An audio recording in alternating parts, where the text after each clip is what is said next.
Palavra da Verdade, a exposição bíblica com Hernandes Dias Lopes.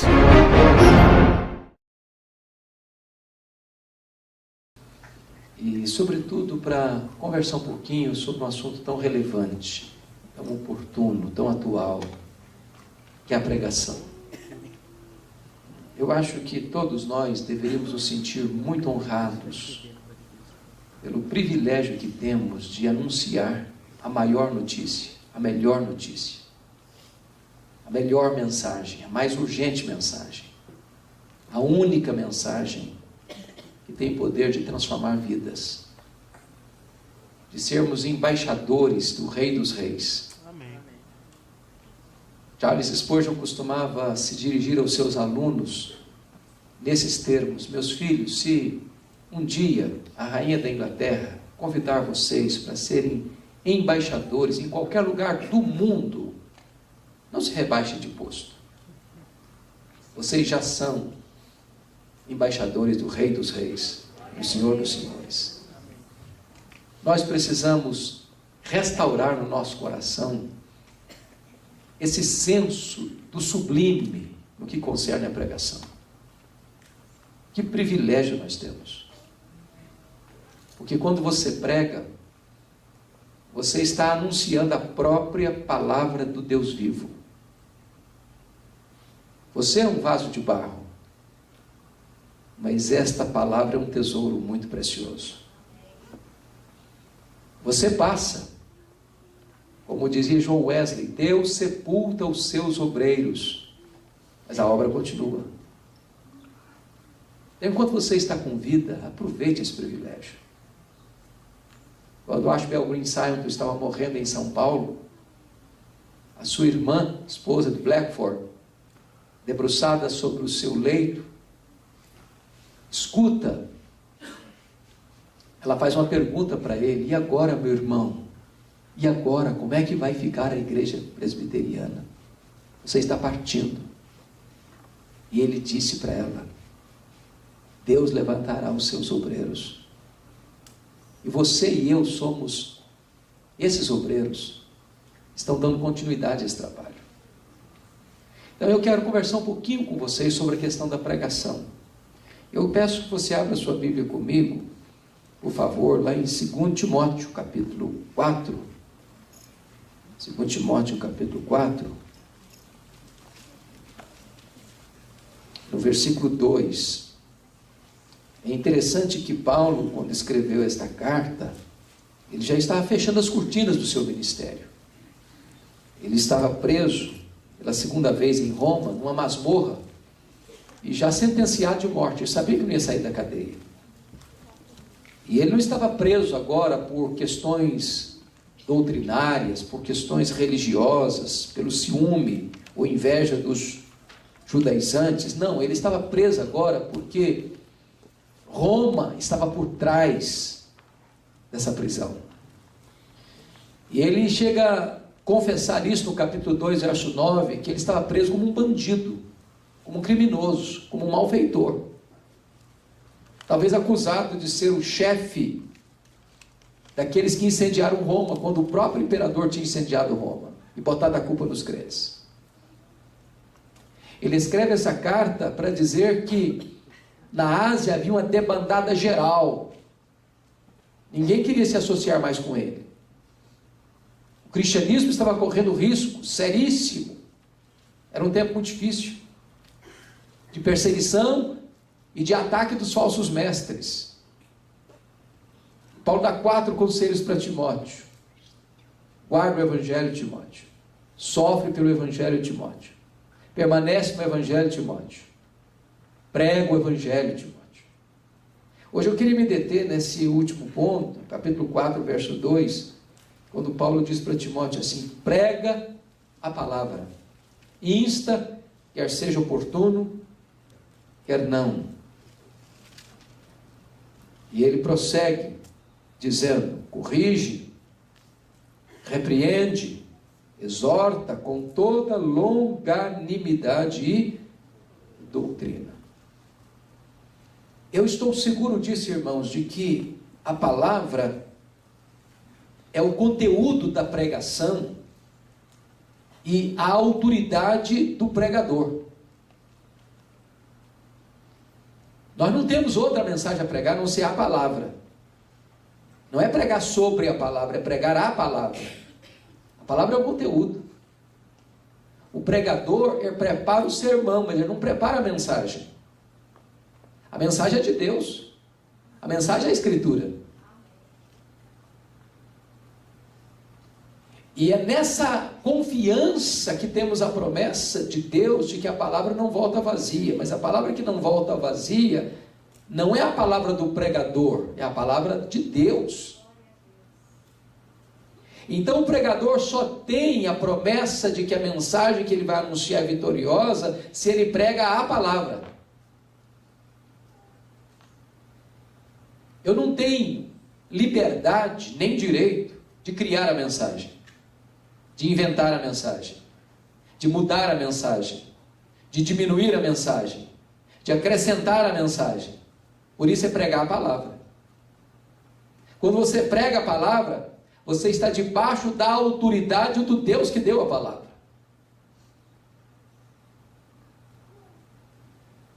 E eu estou convencido muito mais disso, de que a palavra de Deus é o grande instrumento que você e eu temos para a salvação dos perdidos e para a edificação dos salvos. Não há outro meio. Deus chama pela palavra. Quando você vê hoje uma geração que está tão ávida por milagres, e que enfatiza tanto milagres, até aqueles que são fabricados, aqueles que são forjados, e as pessoas estão correndo sofregamente para esses redutos onde se faz esse tipo de propaganda, às vezes enganosa, achando que o milagre tem poder de mudar as pessoas. Eu vou dizer para você que você e eu cremos em milagres. Nós pregamos sobre milagres. Eu sei que essa igreja está pregando sobre os milagres de Jesus, e nós cremos. Amém. E nós oramos por isso. Nós aguardamos isso. Mas o milagre em si não é o Evangelho. O milagre em si não tem o poder de transformar as pessoas. É a pregação que muda, que transforma. Eu fico imaginando lá em Atos dos Apóstolos, capítulo 2, quando acontece o fenômeno do Pentecostes, o Espírito Santo é derramado em cumprimento da profecia de Joel. A Bíblia diz que eles ficaram cheios do Espírito Santo, eles começaram a falar em outras línguas as grandezas de Deus. As pessoas se aproximam, são atraídas. Mas o milagre em si produziu 3 reações naquele auditório. Primeiro, ceticismo. O que é isso dizer? Segundo, preconceito. São galileus, gente atrasada, fica calmo. Terceiro, zombaria. Estão bêbados, estão embriagados. Mas diz a Escritura que quando Pedro se levantou para pregar, e o sermão dele foi cristocêntrico, ele pregou sobre a morte, a ressurreição, a ascensão, o senhorio de Cristo, Pedro nem terminou de pregar, o auditório já estava impactado. E é curioso que naquela ocasião o apelo não partiu do púlpito para os bancos, partiu dos bancos para o púlpito. Porque foi o auditório que perguntou: o que nós vamos fazer diante dessa mensagem? E Pedro respondeu: arrependei-vos, e cada um de vós seja batizado em nome do Senhor Jesus Cristo para a remissão dos vossos pecados, e recebereis o dom do Espírito Santo. E esta promessa não é apenas para vós, é para os vossos filhos, para aqueles que ainda estão longe, para quantos o Senhor nosso Deus chamar. E ao término, cerca de 3.000 pessoas estavam convertidas. Amém. Irmãos amados, nós precisamos resgatar esse senso da pregação poderosa, da pregação ungida, da pregação fiel, da pregação no poder do Espírito Santo. E eu estou convencido disso, de que é o principal instrumento para o crescimento da igreja, o crescimento saudável da igreja. Eu queria hoje conversar um pouquinho com você então sobre esse assunto. Eu acho que hoje nós temos dois seríssimos extremos no que concerne ao crescimento da igreja. Porque penso que todo pastor deseja o crescimento da igreja. Pressupõe isso, não é verdade? Embora a gente tenha alguma surpresa. Um tempo atrás eu estava numa das maiores cidades do Brasil e fui convidado para pregar numa igreja, um templo, um prédio muito bonito de educação religiosa, 4 andares, e o templo muito pequenininho, cabendo 120 pessoas. E eu, não contendo a minha curiosidade, me dirigi ao pastor e perguntei: mas por que vocês fizeram um templo tão pequeno? E o pastor me respondeu: é porque nós não queremos crescer. Eu quase desmaiei. Falei: como? Não, nós não queremos crescer. Nossa igreja é compacta. Nós temos uma igreja de qualidade. E eu fiquei perguntando no meu coração se existe qualidade estéril. Porque qualidade que não produz quantidade, tem coisa errada. Tem coisa errada. Eu concordo com Rick Warren, quando ele, no livro dele, Uma Igreja com Propósito, faz uma pergunta. Ele diz assim: pergunta errada. O que eu devo fazer para a minha igreja crescer? Pergunta certa. O que está impedindo a igreja de crescer? Porque se a igreja é um organismo vivo, e ela precisa crescer. Porque se ela não cresce, ela está doente. Então não existe esse negócio de qualidade sem quantidade, de qualidade estéril. A igreja precisa crescer. E a pregação fiel e no poder do Espírito Santo é o principal instrumento para o crescimento saudável da igreja. Mas neste afã de levar a igreja ao crescimento, há 2 extremos perigosos. O primeiro deles é o que nós poderíamos chamar de numerolatria. Há muitas pessoas que idolatram os números. Há muitas pessoas que fabricam o crescimento. Há muitas pessoas que querem crescer a qualquer preço, a qualquer custo. E nós estamos vivendo na geração do pragmatismo, que é uma filosofia do século passado. O que é o pragmatismo? É uma filosofia que diz o seguinte: eu não estou interessado na verdade, eu estou interessado naquilo que funciona. Eu não estou interessado naquilo que é certo, eu estou interessado naquilo que dá certo. Eu não estou interessado em integridade, eu estou interessado em resultados. E aí, essa filosofia entrou na igreja. Qual a tentação que nós temos? O que é que nós vamos fazer para a igreja crescer? Aí eu pergunto assim: o que é que o povo quer? O que é que o povo gosta? O que dá ibope? O que arranca aplauso das pessoas? Talvez hoje a maior igreja nos Estados Unidos, a igreja de Houston, de um dos pastores mais populares do mundo hoje, John Osteen, ele diz o seguinte: na minha igreja não se prega sobre pecado. Porque o povo já está muito machucado pela vida, já tem uma semana estressante. O cara vem para a igreja para escutar pecado, para botar um peso nas costas dele. Não, eu prego coisa boa, eu prego coisa agradável, eu prego coisa que é suave aos ouvidos. Isso atrai uma multidão. Mas isso não é evangelho. Mas isso não é palavra de Deus. Isso é pragmatismo, não é cristianismo. Há muitas pessoas que fazem uma pesquisa no bairro para saber qual é a tendência. É o efeito Ibope, você decide. Então, esse tipo de crescimento, a qualquer preço, a qualquer custo, sacrificando o evangelho, mudando o evangelho, pregando outro evangelho, para alcançar pessoas apenas para encher o rol de membros da igreja, não representa aos olhos de Deus o crescimento de igreja. Pode ter uma multidão, mas onde não tem o evangelho, não tem Deus. E onde não tem Deus, não tem salvação.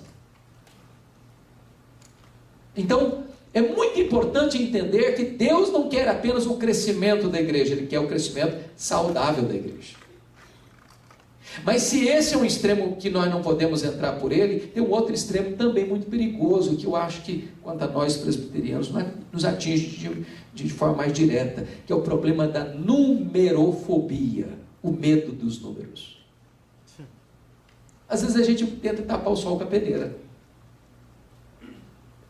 Às vezes a gente tem explicações até teológicas, não, porque nesse bairro aqui não tem muito eleito, não. Se tivesse, já está tudo aqui. Misericórdia. Os eleitos vão tudo para a Assembleia de Deus. Amém. Sabe por quê? Porque a fé vem pelo ouvir. Por isso que Paulo diz para Timóteo: meu filho, prega. Porque às vezes a gente só fica nos outros orientações de Paulo. Guarda, filho. E tem crente presbiteriano que guarda tanto que chega a esconder o evangelho. Misericórdia. Guarda as 7 chaves. O cara passa a vida inteira numa sala de universidade ou de escola, ninguém sabe que ele é crente, ele nunca abre a boca. Ele vai para o departamento de trabalho dele, ele convive lá 20 anos, 30 anos, porta a porta, frente, cadeira a cadeira, mesa a mesa, nunca pregou. Olha, sem pregação não tem salvação. E é preciso entender que pregação não é apenas aquela pregação que vem do púlpito, é a pregação da informalidade da vida, do dia a dia. Não é isso que diz Atos dos Apóstolos? Todos os crentes, exceto os apóstolos dispersos, e eles iam fazendo o quê? Pregando. Pregando. E quando você prega, tem efeito, tem resultado. É uma coisa impressionante isso. Não importa se é uma criança, se é um adolescente, se é um jovem, há resultado. Eu me lembro quando eu cheguei no seminário de Campinas, e eu fui criado na roça. Eu fui calçar meu primeiro par de sapatos com 8 anos de idade. Eu com 12 anos de idade não sabia o que era luz elétrica, nem cidade, nem televisão. E eu saí da roça para estudar com 12 anos. E quando eu fui para Campinas, eu era o mais matuto da minha turma. Ainda sou. E eu me lembro que uma missionária foi ao seminário e disse: eu vou levar você para conhecer a escola de cadetes. Um lugar bonito em Campinas. E eu era calouro, primeiro ano. E ela chega e me deixa no pátio. Ela tinha coisas a fazer por lá. E eu fiquei de frente para um camarada que era um cadete, todo bonitão, fardado, metralhadora na mão, até o nome dele bordado na lapela da sua farda. E eu me aproximo do cara. Leia aí, João Miguel Corpas. Você conhece a Jesus? O Filho do Deus vivo? E o cara faltou pouco me bater, porque ele era ateu e eu não sabia. Ele blasfemou, me insultou, falou impropérios e me disse com muita firmeza: cale-se, eu não quero ouvir você, eu não acredito nessa bobagem. E eu confesso que eu fiquei meio sem rumo. Por um momento eu fiquei sem rumo. Perdi o caminho de casa. Entretanto, antes de ir embora, Deus me deu um pouquinho de ousadia e disse: eu preciso falar 3 coisas para você antes de ir embora. Primeiro, que Deus existe, você acredita nele ou não. Segundo, que esse Deus que existe ama você, se importa com você, e mandou o seu único filho para morrer em seu lugar, para dar a você a vida eterna. E a terceira coisa é que você é um pecador, e se você não se arrepender, você vai para o inferno. E até logo. Vai fazer o quê? O que é curioso é que Paulo diz para Timóteo assim: prega a palavra, insta, quer seja oportuno, quer não, porque às vezes a gente é muito politicamente correto, você percebeu isso? A gente quase que pede desculpa para a pessoa para pregar para ela. Se você não ficar ofendido, se não for muito inconveniente, se eu não estiver sendo assim muito invasivo, se você não ficar chateado comigo, se você até me permitir eu cometer esse pequeno deslize, você me permite? Dá licença, para com isso. Você é embaixador do Rei dos Reis. Você está falando em nome da maior autoridade do universo. O que eu jamais podia esperar é que esse mesmo cadete, no dia seguinte tivesse um profundo interesse em encontrar-se comigo. A missionária foi na minha casa e disse: ele está lá em casa e quer te ver. No dia seguinte. E eu vou para lá pensando mil coisas. Será que ele ficou chateado? Será que ele não gostou da minha abordagem? Quando eu entrei naquela sala, esse soldado se levantou e correu na minha direção. Me segurou pelos braços, disse: por favor, me fale do seu Deus, me fale do seu Jesus. Ele estava de joelhos em lágrimas, se rendendo a Cristo. Eu o acompanhei durante o seminário. No primeiro mês convertido, já levou 3 colegas a Cristo da escola de cadetes. Quando eu saí do seminário, eu perdi o contato com ele. Mas há 2 anos pregando na CEPAL em São Paulo, alguém me disse assim: você tem notícias do João Miguel Corpas? Eu disse: não, eu gostaria de saber notícia dele. E a pessoa me disse: ele é meu amigo, ele está concorrendo ao generalato, vai ser general. Segundo, ele é pastor, ele é ministro do Evangelho. Amém.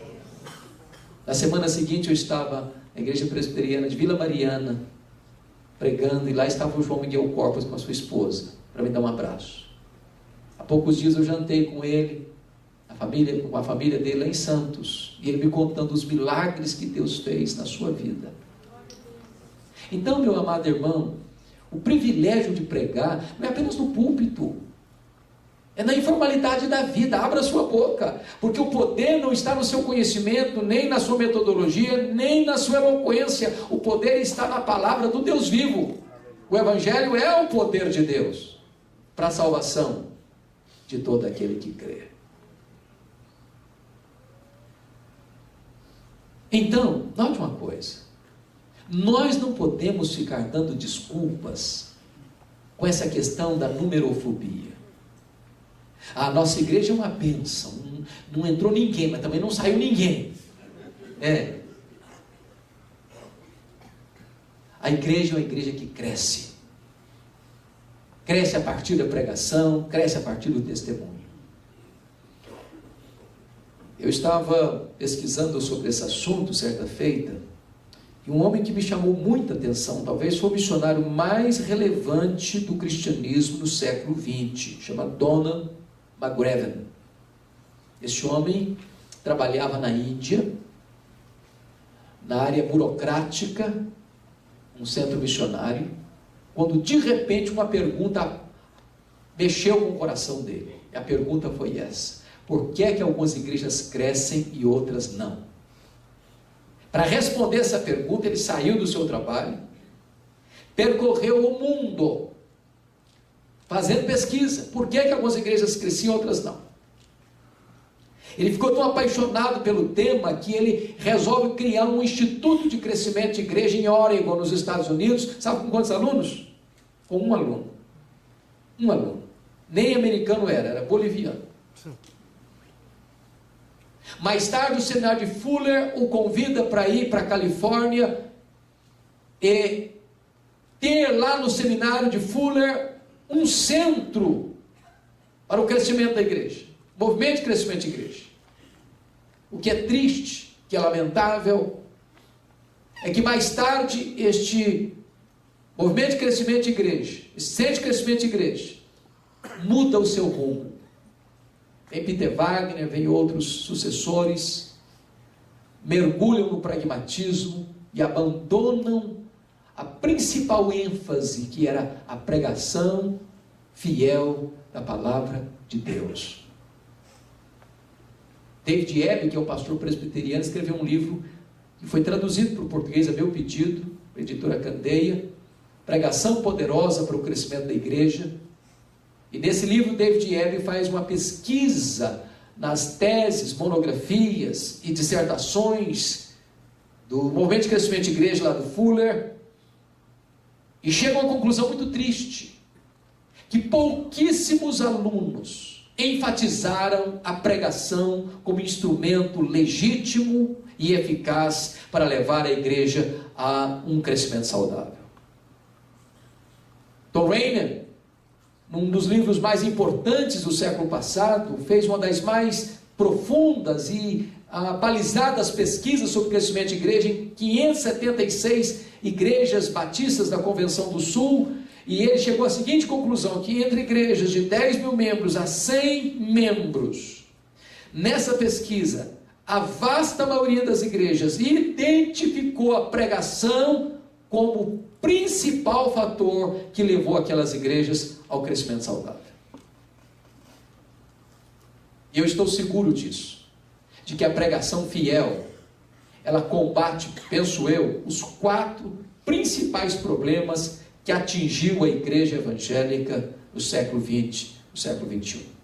Primeiro problema, irmãos, mais grave, penso eu, que acabou com muitas igrejas, chama-se liberalismo teológico. Acho que todos vocês sabem o que é isso.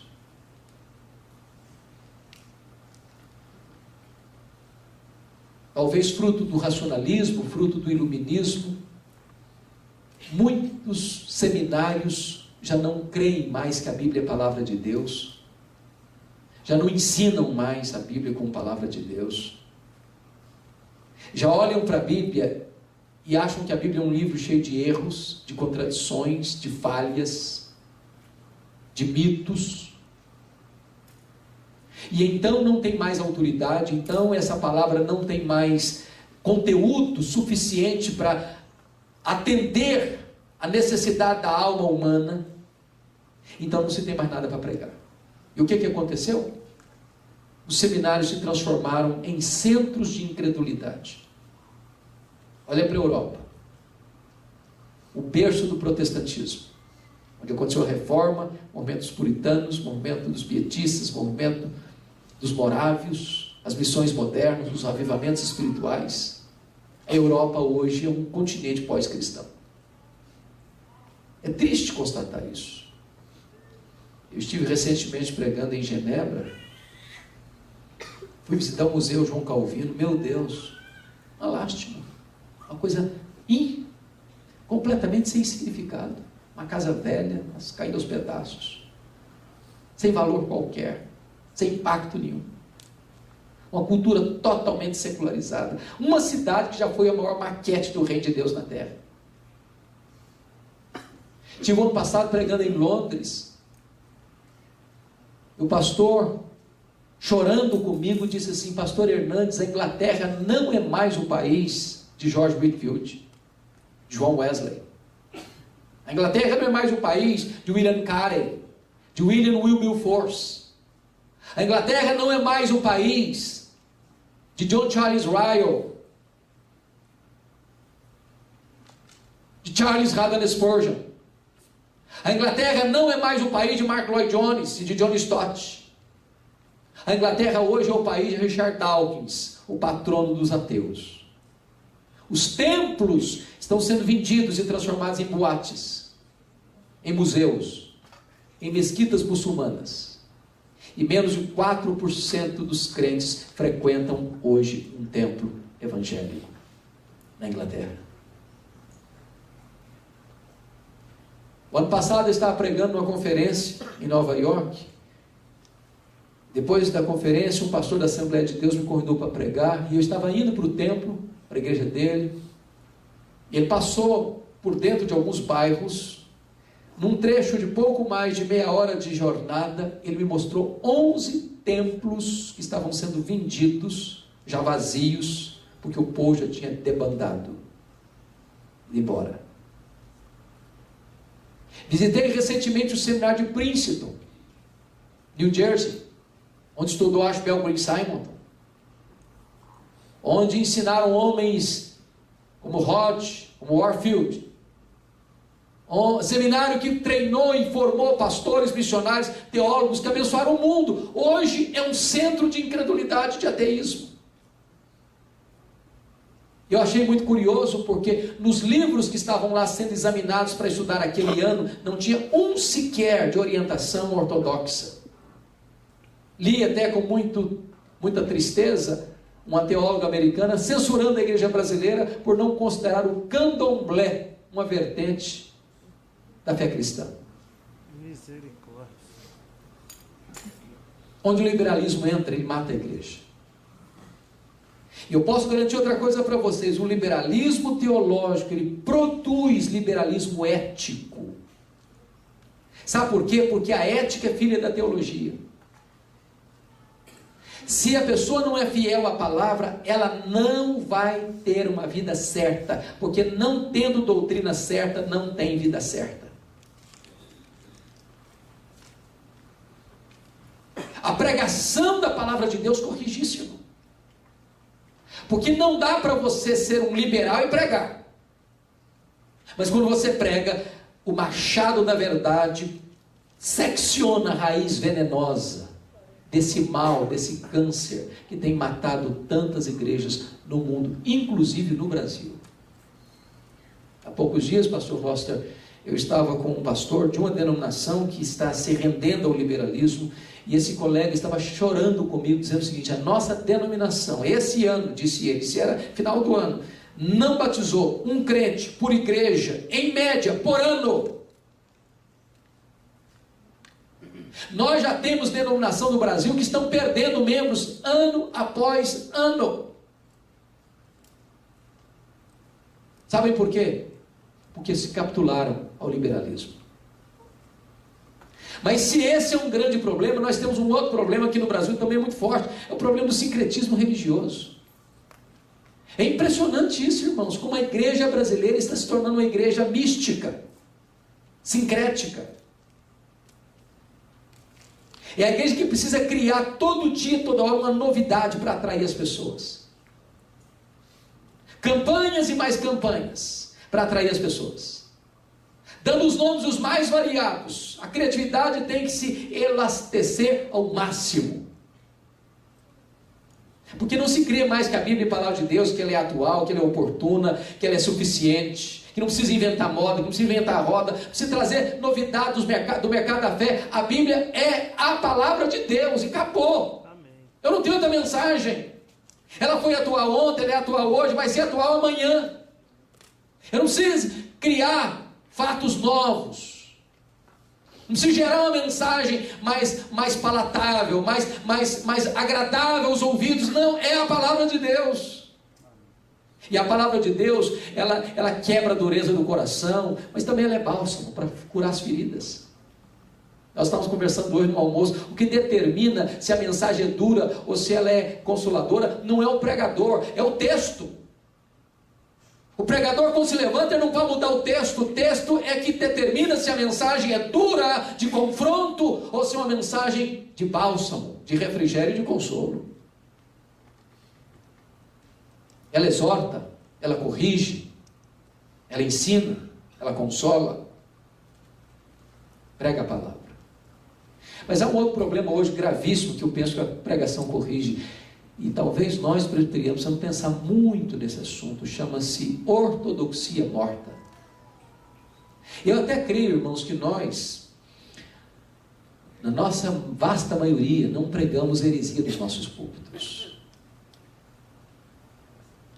Mas falta poder. Mas falta virtude do Espírito Santo. Há pessoas que são ortodoxas, mas também estão secas como um poste. Áridas como um deserto. E eu quero dizer para você que a ortodoxia é boa, que a ortodoxia é insubstituível, mas a ortodoxia morta mata. Ortodoxia morta mata. Eu tenho que concordar com I.M. Bounds quando ele diz o seguinte, que nós estamos à procura de melhores métodos e Deus está à procura de melhores homens. Deus não unge métodos, Deus unge homens. E Lutero dizia assim, sermão sem unção endurece o coração das pessoas. Você pode pregar um sermão mais sofisticado, mais rebuscado, mais intelectualizado. Você pode citar de ponta a ponta as confissões, os catecismos, os teólogos e as correntes teológicas e doutrinárias, mas se não tiver o óleo do Espírito Santo, esse sermão gera morte e não vida. E nós precisamos do Espírito Santo, irmãos. Amém. Não dá para pregar a palavra do Deus vivo sem coração quebrado e sem olhos molhados. Não dá. Não dá. Eu estou convencido disso, que a maior necessidade da igreja presbiteriana do Brasil, que a maior necessidade da igreja evangélica do Brasil é um reavivamento nos púlpitos. Um reavivamento nos púlpitos. Foi por isso que quando perguntaram para Moody assim, Moody, qual é o maior problema da obra? Ele respondeu, o maior problema da obra são os obreiros. E eu tenho que admitir isso. Eu sou o maior problema da igreja.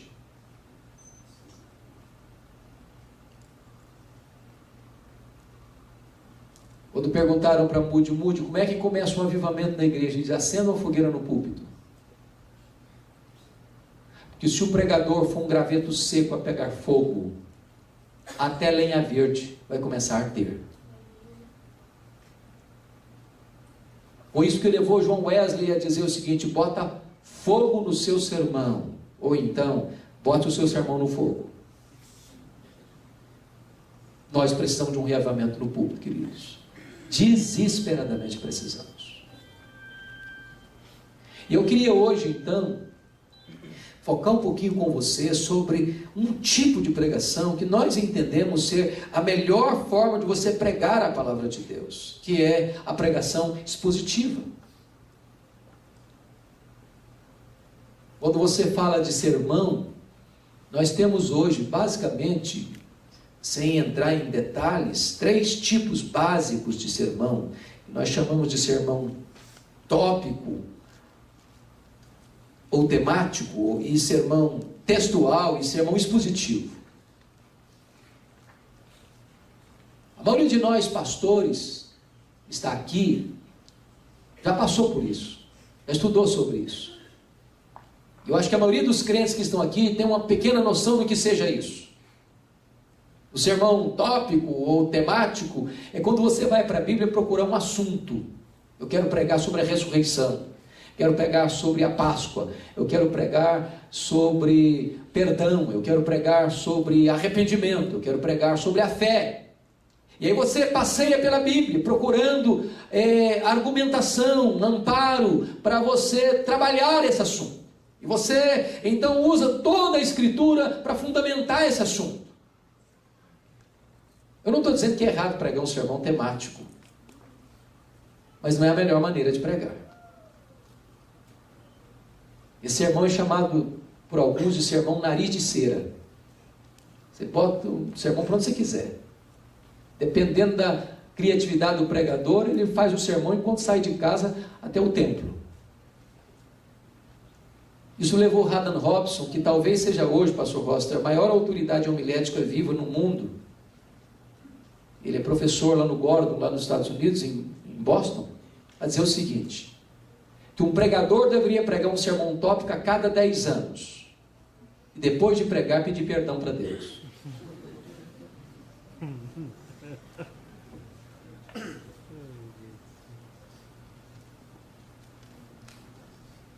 O segundo tipo de sermão, eu, quando estudei no seminário, o meu professor me ensinava esse tipo de sermão, e era contrário a sermão expositivo.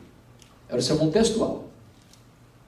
Sermão textual é quando você vai para um texto da Bíblia, segundo Blackwood, não pode ser mais do que 3 versículos, no máximo 3 versículos, e você olha para esse texto, mesmo tirando-o do contexto. É como se você estivesse pegando desse versículo 2, ou no máximo 3, e botasse numa lâmina e examinasse só aquele texto, sem observar o contexto geral daquele capítulo onde aquele texto está inserido.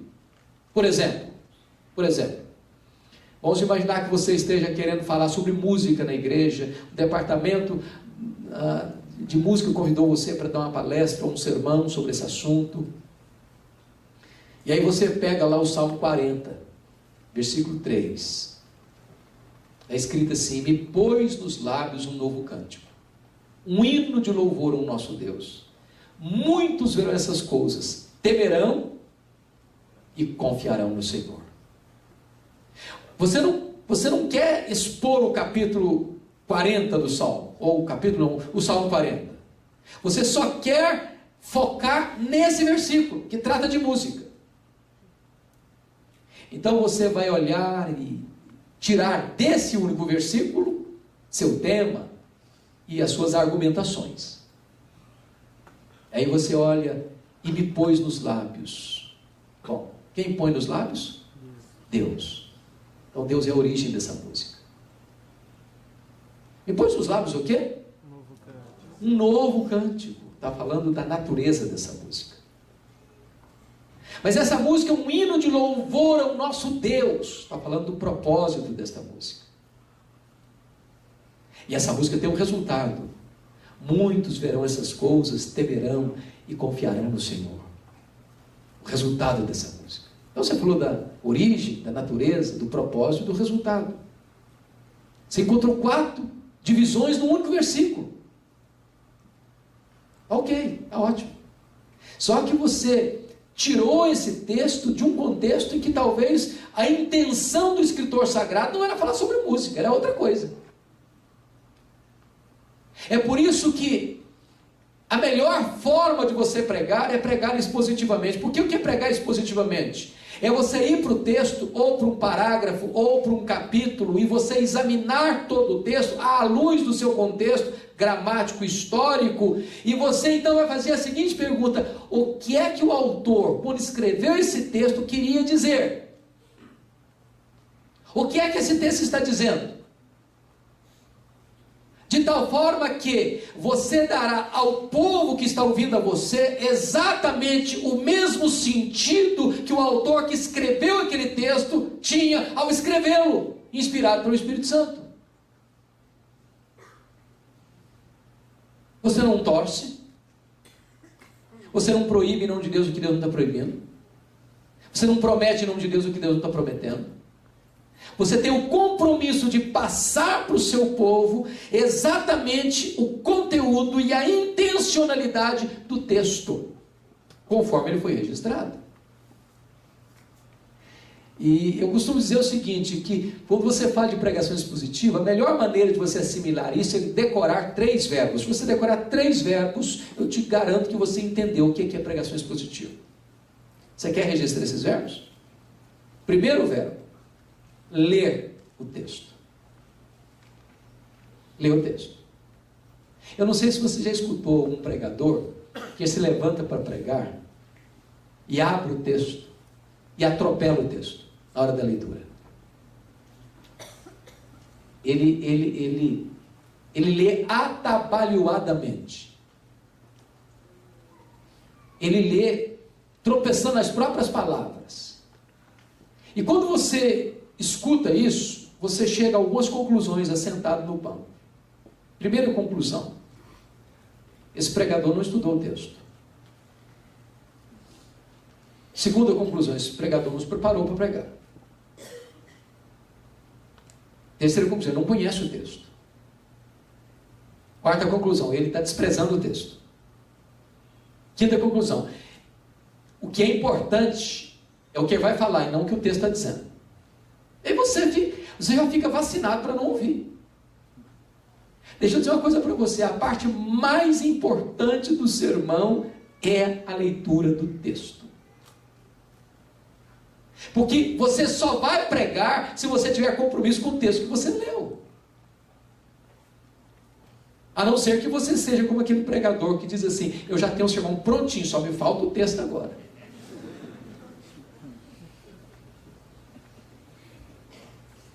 A segunda palavra, o segundo verbo que eu acho que é vital na pregação expositiva é explicar o texto.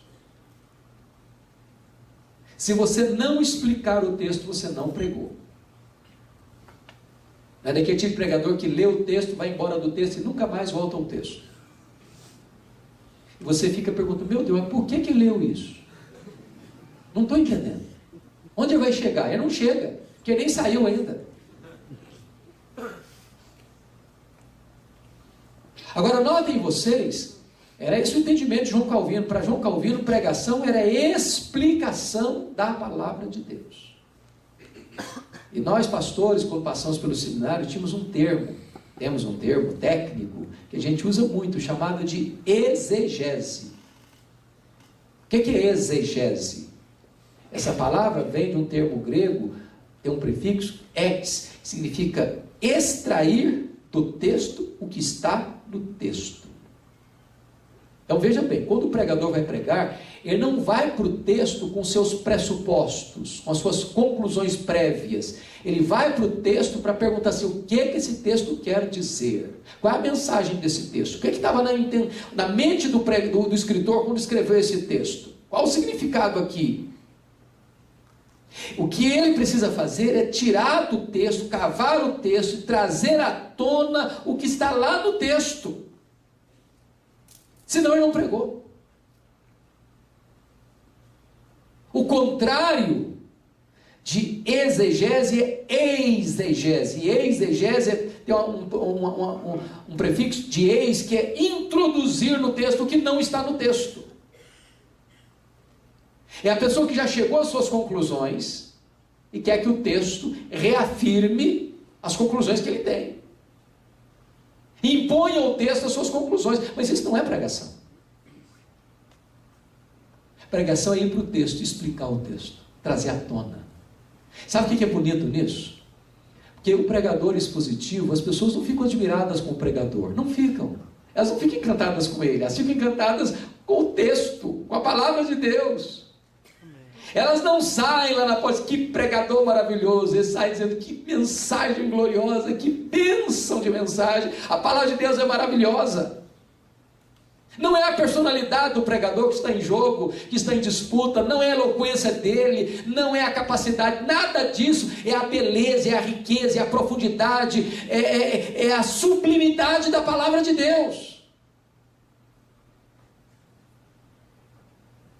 E o terceiro verbo, que é fundamental no processo, primeiro é ler, segundo é explicar, terceiro é aplicar. Se você não aplicar o que você explicou para a vida do ouvinte, você não pregou. Há um livro do John Stott, magnífico sobre esse assunto, que é Entre Dois Mundos. Entre Dois Mundos. Ele diz que o sermão é uma ponte entre dois mundos, entre o texto antigo e o ouvinte contemporâneo. Porque quando alguém está sentado nos ouvindo, a pergunta é essa: e daí? E daí? O que é que isso tem a ver comigo? Então você precisa pegar o texto antigo e conectar esse texto com quem está ouvindo. E a pessoa precisa entender uma coisa: quem prega não prega diante do auditório, ele prega ao auditório. Não é um discurso por sobre a cabeça das pessoas, é você olhar nos olhos da última pessoa que está sentada e dizer: é com você que eu estou falando. É a palavra de Deus. Os puritanos chegam a dizer que é um sermão atingidor, é uma flecha. É uma flecha.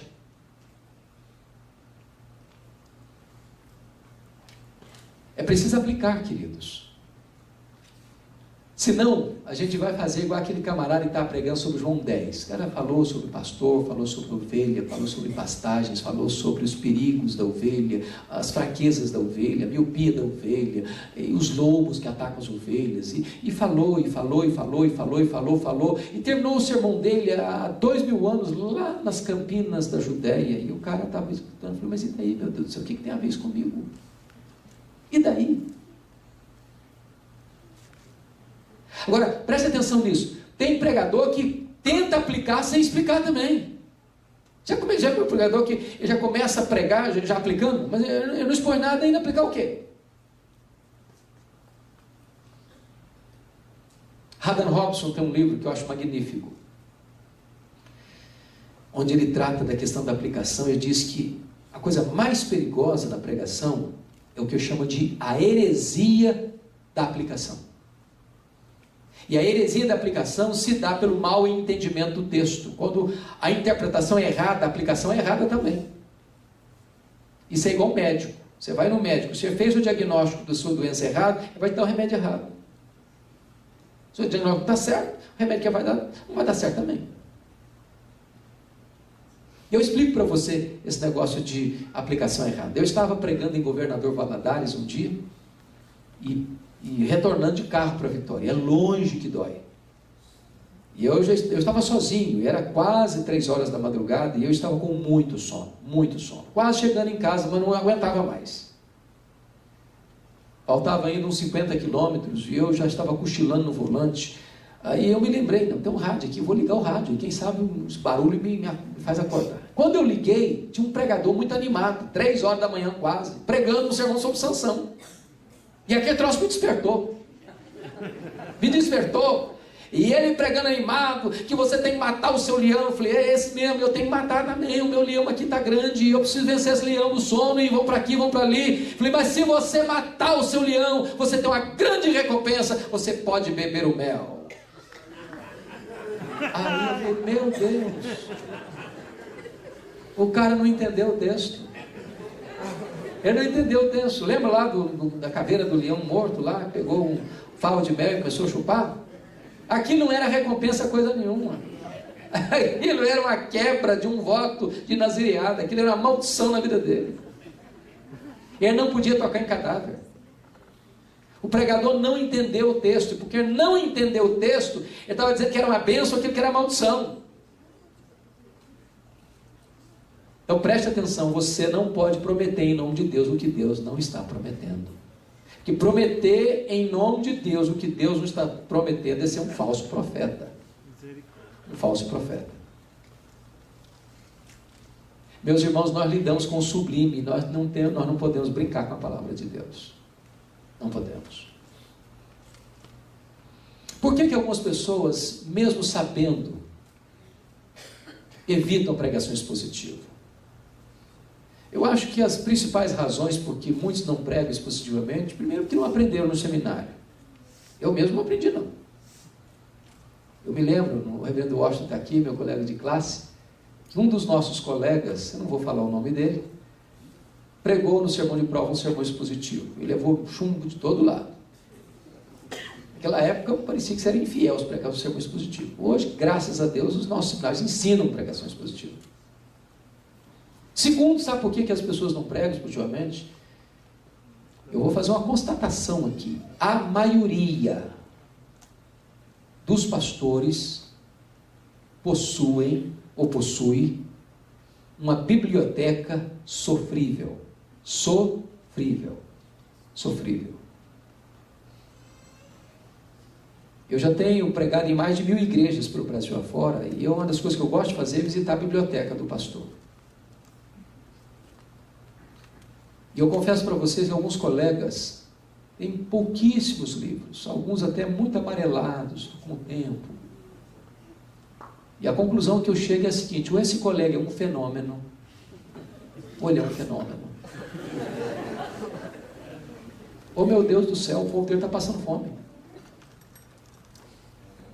O que eu posso garantir para você é que ninguém prega expositivamente sem estudar seriamente. Não dá. Não dá para improvisar. Não dá. Não dá para improvisar. Eu tenho 33 anos de ministério. Eu não gasto menos que 10 horas até hoje. Não gasto menos que 10 horas até hoje para preparar um sermão. Não tem jeito. Ou você prepara, ou você não prega. Eu tenho um colega, que é um bom orador. Sabe o que ele faz? Ele vai para uma igreja e fica 5 anos, ele tem uma caixa de sermão. O homem fica no fundo da caixa, acaba o último sermão, vai embora para outra igreja. Começa tudo de novo. Não, vai fazer o quê?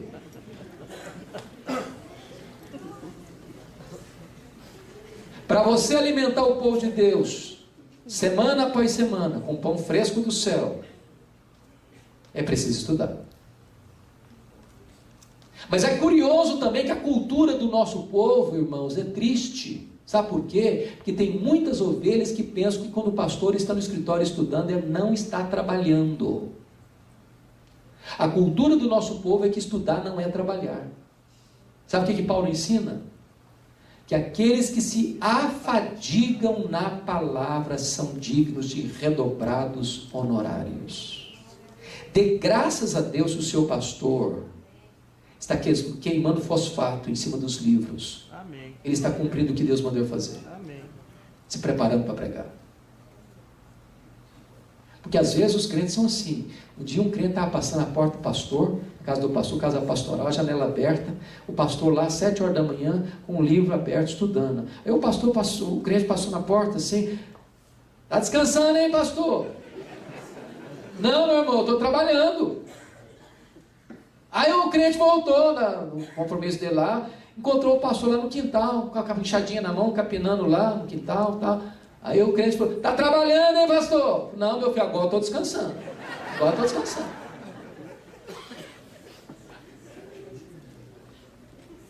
Agora, sabe por que a maioria dos pastores não tem uma boa biblioteca? É porque a maioria das igrejas não paga um salário suficiente para o pastor comprar livro. Às vezes, quando ele empata o jogo, ele é um herói. E livro está caro. Às vezes eu vou para congresso e fico até com dó. O pastor pega o livro, acaricia o livro, pega a orelha do livro, passa a mão para lá, passa a mão para lá. Namora o livro, paquera o livro, até flerta o coitado do livro. Deixa o livro lá. Não consegue levar. Eu costumo dizer o seguinte, que a liderança da igreja devia votar uma verba mensal para o pastor comprar livro. E esse é um santo investimento. Agora, se o sermão não melhorar também, corta a verba. Porque livro só para enfeitar a biblioteca não resolve nada também.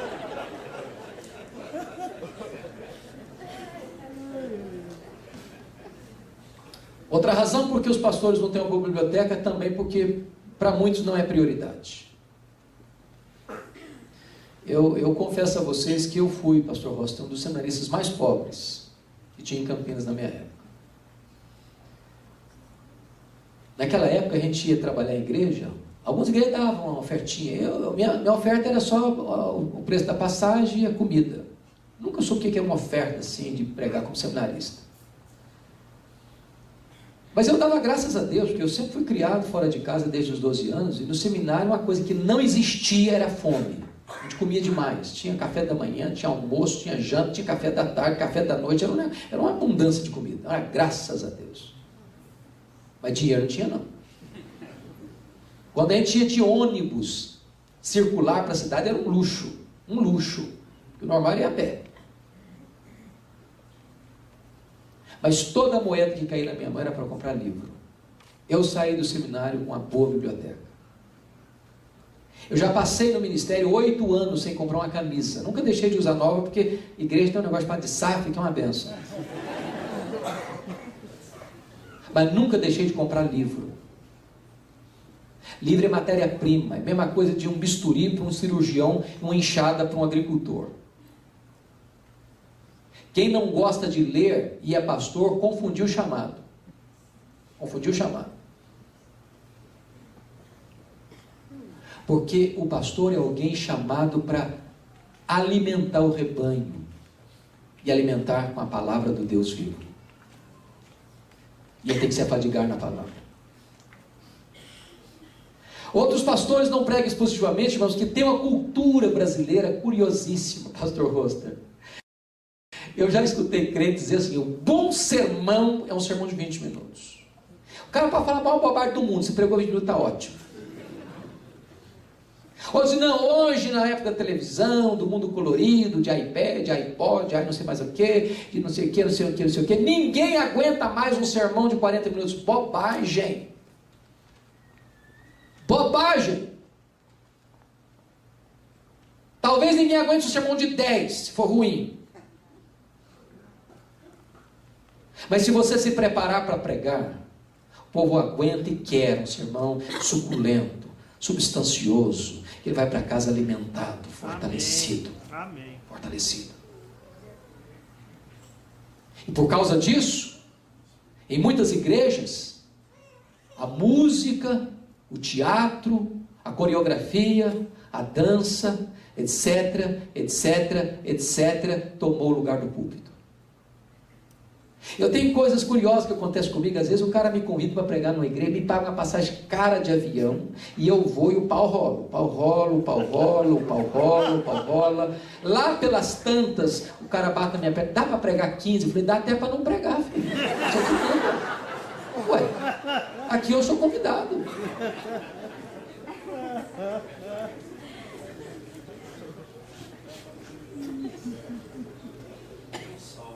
Nós precisamos de dar primazia à palavra de Deus.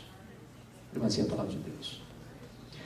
Eu quero dizer para você o seguinte, que pregar exclusivamente é uma bênção tão grande, mas tão grande, porque você prega com o seguinte descanso: seu propósito aqui é ser fiel, não é ser popular. Assim diz o Senhor, é a essência da pregação expositiva. É Deus que está falando, e se Deus está falando, não precisa pedir desculpa para ninguém. Não preciso pedir desculpa para ninguém. Eu não tenho que ser politicamente correto. Eu estou falando a palavra do Deus vivo. Aleluia. Pronto, acabou. Segundo, irmãos, quando você prega a palavra de Deus, expositivamente falando, você não perde tempo pensando no que você vai pregar. Todo pastor sabe o que eu estou falando. O maior drama do pastor é o seguinte: ele prega toda semana, às vezes várias vezes na semana, e ele sai no domingo à noite, os crentes vão para casa tranquilo, assim, gostam, que mensagem maravilhosa, que bênção, meu Deus. O pastor vai para casa e fala: meu Deus, o que eu vou pregar domingo? Oh, meu Deus, fala comigo, Senhor. Ele já vai angustiado: o que eu vou falar domingo? E se ele não tem o compromisso de pregar exclusivamente, ele passa, às vezes, até a maior parte da semana pensando: o que eu vou pregar, o que eu vou pregar, o que eu vou pregar, o que eu vou pregar, o que eu vou pregar. Ele abre um livro, ele abre uma revista, ele abre um sermonário, ele abre uma coisa, ele abre outra. Quando chega no sábado, ele está desesperado, ele tem que pregar uma coisa e ainda não sabe o que vai fazer. Mas se ele é um pregador expositivo, no domingo à noite ele já começa a estudar o texto que vai expor no domingo seguinte. Semana inteira ele está enchendo o coração, ele está enchendo a mente, a alma dele vai borbulhando dessa verdade. Quando chega no domingo, aquele negócio está vazando pelos poros da sua alma. Gastou o tempo inteiro investindo no que pregar e não pensando o que pregar. Terceiro, quando você prega expositivamente, não tem um problema de milindres. Milindre é um negócio seríssimo de igreja. Os crentes são melindrosos, sabia? Você conhece crente cristal? Tem crente cristal, irmãos. Pastor pregou pensando em mim, ele sabe que eu estou com esse problema. Meu irmão carapuça, eu não aguento ser irmão carapuça. Aí o coitado do pregador, pastor, ainda depois prega, ainda recebe uma bronca na porta da igreja. É complicado isso. Vocês acham que não acontece isso hoje? Quanto menor a igreja, pior fica. Pensa você comigo, pastor tadinho, lá da igreja dele, 100 membros, presbítero mais forte da igreja lá, que é o cara que disse que é até o fundador da igreja, quase que dono, está passando uma crise conjugal. Aí o coitado do pastor chega no domingo à noite e fala: meus irmãos, vamos abrir a palavra de Deus em Mateus capítulo 18, eu quero falar para vocês hoje sobre divórcio. Aí o presbítero torce o nariz. Quando ele termina de pregar, o presbítero levanta com a família inteira e vai embora. E o pastor sabe que vai ter que mudar de igreja, porque ele não fica mais ali. Já pensou um negócio desse? Mas imagine que o pastor esteja pregando expositivamente o Evangelho de Mateus. Domingo passado o pastor pregou Mateus 18, sobre perdão.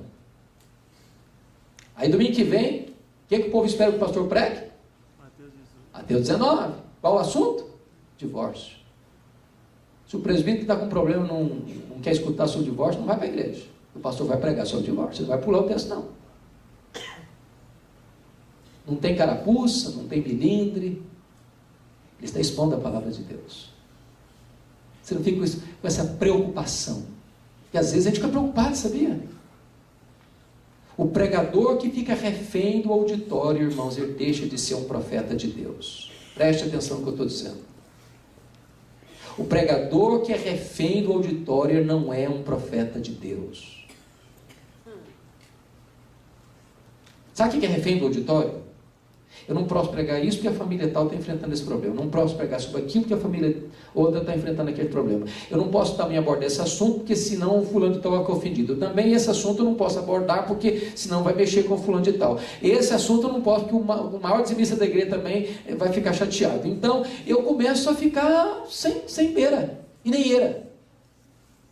Igual aquele cara que foi pregar numa igreja, ele está indo, alguém puxou o auditório e falou: aqui não pode pregar sobre adultério não, porque tem uma família rica aqui que está com problema. Aí se você fala esse assunto, vai embora da igreja. Aí andou porque falou: aqui jogo não pode falar não, porque tem gente que gosta de fazer uma fezinha, então você não toca nesse assunto. A bebida alcoólica não pode não, porque tem gente que gosta de encher a cara aqui, que se falar dá problema. Aí o cara chegou no povo e falou: eu estou frito.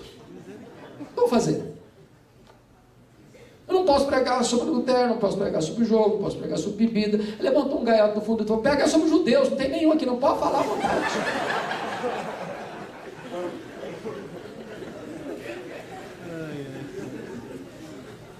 Profeta de Deus diz: assim diz o Senhor. Pronto.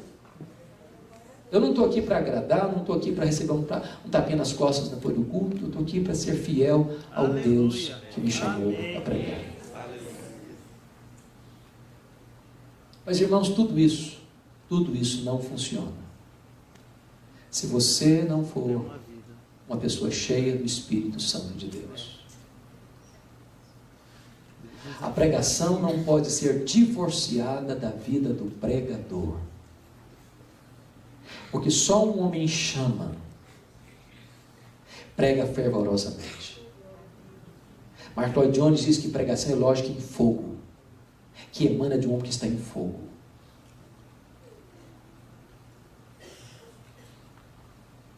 E eu vou dizer outra coisa para você, meu irmão, muito solene, e com muito temor eu digo isso.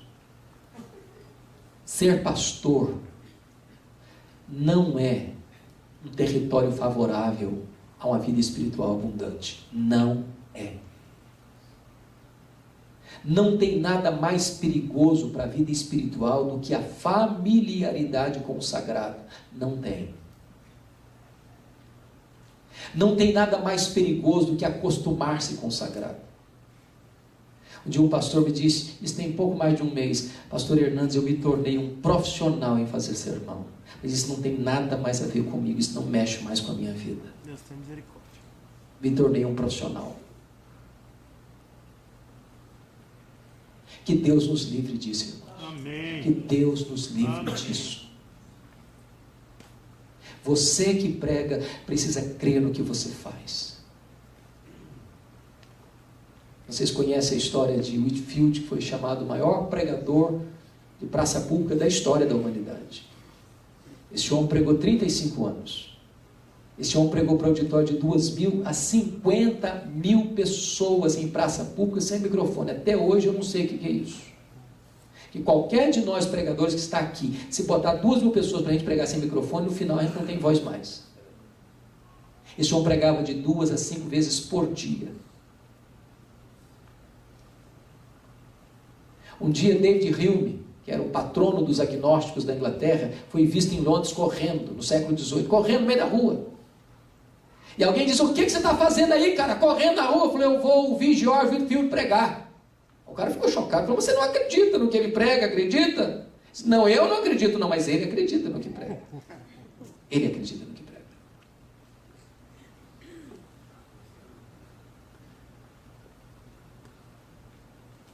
Que Deus nos ajude a sermos homens de oração. Amém. Que Deus nos ajude a ser homens cheios do Espírito Santo. Que Deus nos ajude a sermos homens piedosos. Que Deus nos ajude a sermos homens de coração quebrantado e olhos molhados de lágrimas.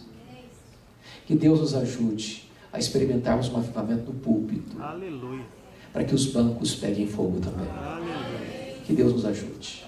Pastor Rossi, por favor.